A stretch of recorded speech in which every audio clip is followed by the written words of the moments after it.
எப்படித்தான் இருக்குது நல்லா இவ்வளோ நேரம் வெளியே வர யோசிச்சு பயிர் காஞ்சி போயிருக்க மாட்டிருக்குது. நைட் வச்சுப்பால இப்போ வச்சேங்க. நைட்டு வச்சது அது இது குடிச்சிச்சோ பெரிய பொண்ணு குடிச்சா அந்த தட்டு காலி. நைட்டு வச்சா பெரிய பொண்ணு வந்து குடிச்சிருப்பாரு.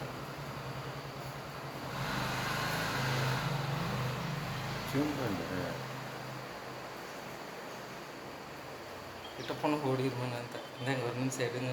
ஏற்கனவே 8:30 மணி ஆயிடுச்சு.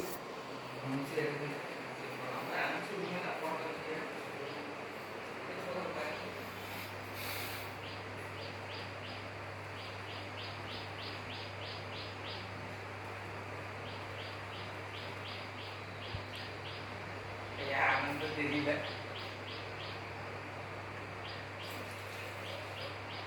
அதே மாதிரி கண்ணுக்கிட்ட இருக்கிற கோடு கூட அதே மாதிரி இருக்குது. தெரியல. கொஞ்சம் தோணுது. சவுண்ட் அது விஜி பூனை சவுண்டு பயங்கரமாக சவுண்டு கொடுக்கும். சவுண்டு கம்மியாக கொடுக்குது.